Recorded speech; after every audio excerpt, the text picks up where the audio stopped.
Because of why I search the deep through endless nights, no time to sleep. The call inside I can't deny. I'll find the light because of why. All right, welcome to The Explainer. So, if you spent any time online lately, you've probably stumbled across this weirdly specific meme connecting the country of Slovenia with femboys. It's everywhere. Today, we're going to figure out why. Yeah, you've seen it pop up in comment sections, on meme pages, but what is actually going on here? What's the real story behind this bizarre stereotype? Well, the answer isn't simple at all. It's actually this wild mix of how Slovenia's neighbors see them, its own really unique history, and, get this, a pretty intense internal culture war. Let's start by looking at it from the outside in. Okay, so our first clue actually comes from Slovenia's neighbors in the Balkans.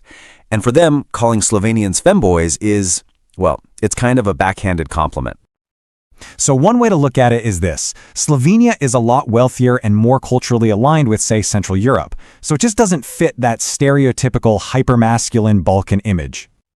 Right, so our huge piece of this puzzle is just some classic neighborly teasing. It's basically a playful jab at Slovenia for being seen as more Western than the rest of the Balkans. But here's where it gets really interesting. This whole joke, this stereotype, it accidentally taps into some very real historical differences that totally set Slovenia apart from its neighbors. See, this perception isn't just random. It's actually rooted in Slovenia's uniquely progressive history. For a long time, Slovenia has been a real pioneer for LGBTQ+ rights, especially when you compare it to the other former Yugoslavian republics. I mean, just look at this timeline. They legalized same-sex sexual activity way back in 1977, a first in Yugoslavia. Then in '84, the first LGBTQ+ organization in all of Eastern Europe pops up in Ljubljana. Fast forward to 2016, they've got a law prohibiting discrimination based on sexual orientation and gender identity. And then, in 2022, the big one. The Constitutional Court legalizes same-sex marriage. It's clear they've consistently been way ahead of the curve in the region. And these maps from ILGA Europe, wow, they really paint a picture. If you look back in 2013, Slovenia's rating on LGBTQI+ rights was just 35%. Now jump forward a decade to 2024, and it shot up to 58%. That kind of leap, that kind of rapid legal progress is a huge deal in that part of the world, and it definitely feeds into this whole perception of Slovenia being, well, different. Okay, but just when you think you've got it figured out, progressive country, got it. The story takes a sharp turn, because all this legal progress doesn't tell the whole story. While the laws were changing, a really powerful conservative movement was pushing back, and pushing back hard, from inside the country. And we're not talking about just some quiet disapproval. No. This was a significant, highly organized political movement that was actively fighting against all these progressive changes.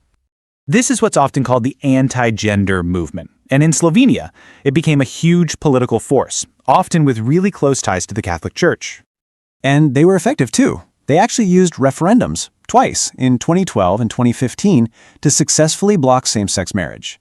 Their campaigns were all about protecting children, and the rhetoric really zeroed in on the naturalness of heterosexuality. The whole goal was to, in their words, preserve the biological reproduction of the nation. And this quote really drives it home. You had a prominent Slovenian academic and judge writing about the chemical effeminacy of human males and the moral decay of society. So you see, this anxiety about masculinity and effeminacy, it isn't just some external joke from the neighbors, it's at the very heart of a super serious debate happening inside Slovenia itself. Okay, so let's put all the pieces on the table.